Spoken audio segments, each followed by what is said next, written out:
दोस्तों नमस्कार। स्वागत है आपका हमारे YouTube मंच अंकुर की कहानी पर। आज मैं आपके लिए नई कहानी जिसे सुनकर आपके दिल को छू जाएगी। जज हमेशा की तरह वक्त पर कोर्ट पहुंच गए थे और अपने सामने पड़े ढेर सारे केसों की फाइल देखकर हमेशा की तरह उनका मन उदास हो गया था। जब से वे जज बने थे उन्हें हज़ारों केसेस की सुनवाई की थी और इन सब में मारा मारी, धन दौलत, ज़मीन के लिए लड़ाई, स्त्रियों के लिए लड़ाई, चोरी चक्कारी, लूटपाट, इन सब के अलावा और कुछ खास नहीं होता था। अपने रूटीन के हिसाब से उन्होंने अपने सामने पड़ी फाइलों को चेक करना शुरू किया। दूसरी फाइल उन्होंने उठाई ही थी और उस पर उनकी नज़रें टिक गई। उन्हें यह केस बाकी सबसे अलग और ख़ास लगा। उन्होंने इस फाइल को पूरा पढ़ डाला। यह केस एक छोटे भाई ने अपने बड़े भाई पर किया था और केस करने का कारण था मां की कस्टडी पाना। जज ने सबसे पहले इसी केस की कार्यवाही करने का फैसला किया। कोर्ट में सब हाजिर हो गए। जज ने सबसे पहले छोटे भाई को अपनी बात रखने का मौका दिया। छोटे भाई ने कहा, जज साहब, मेरी उम्र 50 वर्ष है और मेरे बड़े भैया की उम्र 60 वर्ष है। हमारी माँ जो 90 साल की है वह बड़े भाई के साथ ही रहती है, लेकिन अब मैं चाहता हूँ कि माँ बाकी के बचे वर्ष मेरे साथ रहकर बिताए। माँ की सेवा करने का मौका अब मुझे मिलना चाहिए। मैंने बड़े भैया को काफ़ी समझाया कि अब आपकी भी उम्र हो चली है, अब आपकी सेहत भी अच्छी नहीं रहती और आप दिल के मरीज भी हैं। मैं अभी स्वस्थ हूँ, इसलिए बेहतर यही होगा कि माँ की सेवा करने का मौका अब मुझे दिया जाए। वैसे भी माँ पिछले 40 सालों से उनके साथ ही तो रह रही थी। क्या मेरा हक नहीं बनता कि माँ मेरे साथ भी रहे?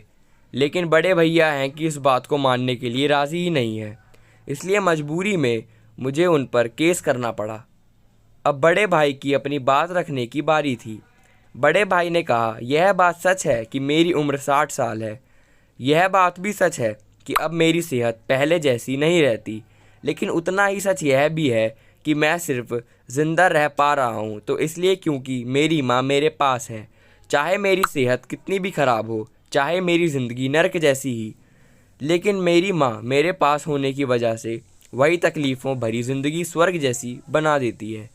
जज साहब, आप ही बताइए, मैं माँ को अपने से दूर कैसे होने दे सकता हूँ? जज ने बड़े भाई से कहा कि तुम खुद कहते हो कि तुम्हारी सेहत अच्छी नहीं रहती, तो भला तुम कैसे अपनी माँ की देखभाल अच्छे से कर पाओगे, यह भी तो सोचो। बड़े भाई ने कहा, मैं अपनी माँ की बड़ी अच्छे से देखभाल करता हूँ। आप माँ से भी पूछ सकते हैं, और अगर वो खुद कहे कि उन्हें मेरे साथ नहीं रहना तो आप बेशक उन्हें मेरे भाई के साथ भेज दीजिए। जज को यह बात ठीक लगी और उन्होंने माँ को अदालत में बुलाने का फैसला किया। 90 साल की बूढ़ी माँ बड़ी ही कमज़ोर थी। वो जैसे तैसे व्हीलचेयर से अदालत में आई। जज साहब ने उनसे उनका फ़ैसला पूछा तो माँ ने कहा कि मेरे लिए दोनों ही बच्चे एक समान हैं। किसी एक का पक्ष लेकर दूसरे को नाराज़ नहीं कर सकती। आप तो जज हैं, आप तो ऐसे फ़ैसले हमेशा लेते हैं। आप जो भी फ़ैसला लेंगे वह मेरे लिए आखिरी फ़ैसला होगा और मैं चुपचाप उसे मान लूँगी। जज साहब बहुत परेशान हो गए। उन्होंने अपनी पूरी ज़िंदगी में ऐसा अनोखा केस कभी नहीं देखा था। हमेशा दो भाई अपने माता पिता को एक दूसरे पर थोपते। एक कहता तुम रख दो तो दूसरा कहता तुम ही रख लो। जज का आश्चर्य तब और भी ज़्यादा बढ़ गया जब उन्हें पता चला कि माँ के पास दोनों बेटों को वसीयत में देने के लिए फूटी कौड़ी भी नहीं थी। बड़े सोचने विचारने के बाद जज ने फैसला किया कि माँ को अब छोटे भाई को सौंप देना चाहिए। ये फैसला सुनते ही बड़ा भाई ज़मीन पर बैठ पड़ा और फूट फूट कर रो पड़ा। उसे रोता देख कोर्ट में हाजिर सभी के साथ जज की भी आंखों में आंसू बहने लगे। दोस्तों, आपने भाई भाई की लड़ाई बहुत देखी होगी, लेकिन जैसे इन दोनों भाइयों ने अपने माँ के लिए लड़ाई की वैसी अनोखी लड़ाई कभी नहीं देखी होगी। इस कहानी से और इन दोनों भाइयों से हमें सीखना चाहिए कि अपने माँ बाप का कर्ज कैसे उतारा जाता है और माँ बाप की सेवा कैसे निस्वार्थ भाव से की जाती है।